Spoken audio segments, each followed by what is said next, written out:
Hi, I am Mrs. Landburg, and I am a fourth grade teacher at Columbian. And today I am going to read The Doctor with an Eye for Eyes to you. If you are in fourth grade, then you would have already learned about eyes. We talk about animal eyes and what animals have to be able to see in the dark. Or if you're in third grade, then next year you'll learn about that. The Doctor with an Eye for Eyes, the story of Dr. Patricia Bath, and it was written by Julia Finley Mosca and illustrated by Daniel Riley.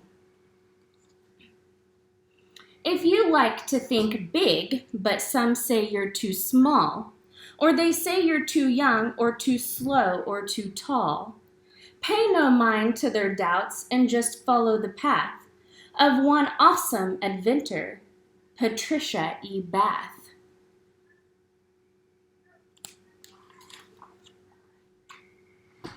A baby, Patricia, on the 4th of November in Harlem, New York, one family, the Baths, got a gift from a stork. A baby. Quite clever was she. All the good she'd accomplish, the world would see. Now this girl from New York, she loved playing with boys. Her big brother, so thoughtful, shared all of his toys. Every hobby he had, she would copy, it's true. She said anything boys can do, girls can do too. Yet the toy she loved most, she will never forget, was a gift from her mother, a chemistry set.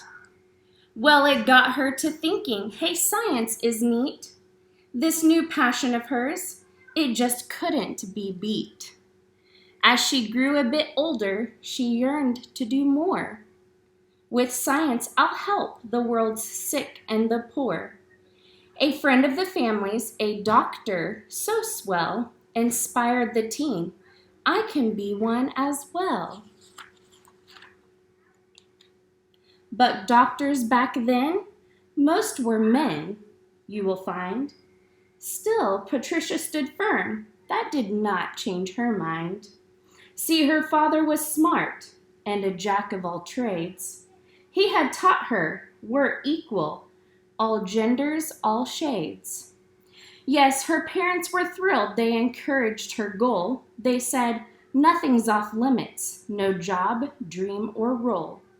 The Baths didn't have much, but were wise nonetheless. Education, they said, is the key to success. Now the problem with that, every nearby high school was only for white kids with money, not cool. So to high school by train, nothing stopped her, you see. And though most kids took 4 years, she finished in 3.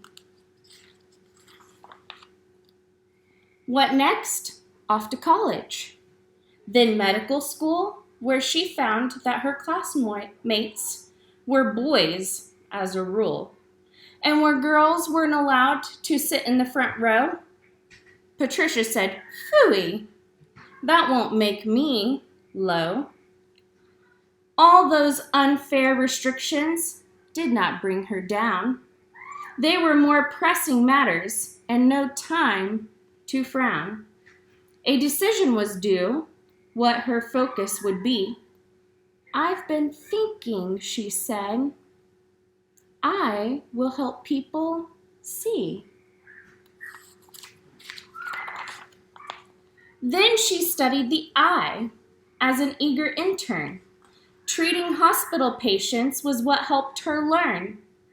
Through her work, she discovered there's something not right.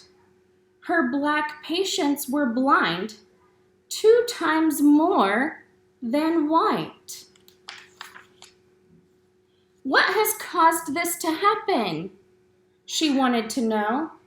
In locations like Harlem, where money is low, She came up with a plan. We must conquer this plight. The public, she said, must prioritize sight. With this mission in mind, the new doctor went west. At a school near the sea, she spread word of her quest. She was young, but her knowledge and skill made her wise. She taught hundreds of students to understand eyes. But it wasn't all cheery. Some things she would fight, like the desk in a dungeon that barely had light. No, thank you, she said. I will need a new placement, 'cause nobody puts Dr. Bath in a basement. Well, she got that new desk, then she hit a grand slam. When she started an eye doctor training program, she would lead it for years. And what makes that so sweet? She would be the first woman to achieve such a feat. Do you think she stopped there? No, sirree, she did not. All her goals to help people, she still had a lot. I will find better treatments for blindness, she swore. Straight to Europe she went, where she studied some more. In cities like Paris, she learned about lasers. These light beams, she said, will be little eye savers. She practiced for months, oh, and one final mention. Her research, it led her to make an invention. This tool she developed, a new laser probe, fixed the eyeballs of patients all over the globe. And because of her work, those without sight for years, like 15 or 20 or 30 years, they could finally see. We should give her 3 cheers. Hooray, Dr. Bath! Hooray, Dr. Bath! Hooray, Dr. Bath!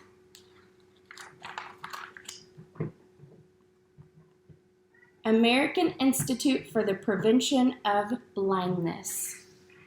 But wait, she did more. She created a place to bring hope to the whole human race. Its motto is this: rich or poor, black or white, healthy vision's important. It's everyone's right.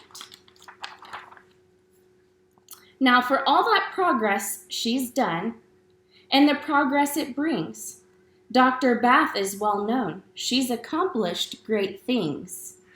But applause for her work? Well, to her it seems strange. Fame was never her wish. What she wanted was change. Yes, that girl from New York with a chemistry set, who was born when most doctors were men, don't forget, grew up to be quite a hero, but she'll never boast. It's her will to heal people that matters the most. So if helping the world seems too hard, you are wrong. If some say you can't do it, don't listen. Be strong.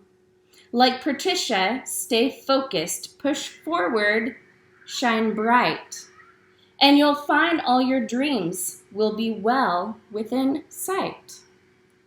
And then over here, this is a letter from Dr. Patricia Bath. It says, begin each day by asking a question. Let the answer lead you to another question. And you will discover that learning and knowledge are an infinite playground. This was a fantastic book. I highly recommend it, and I hope that you enjoyed it. Have a great day.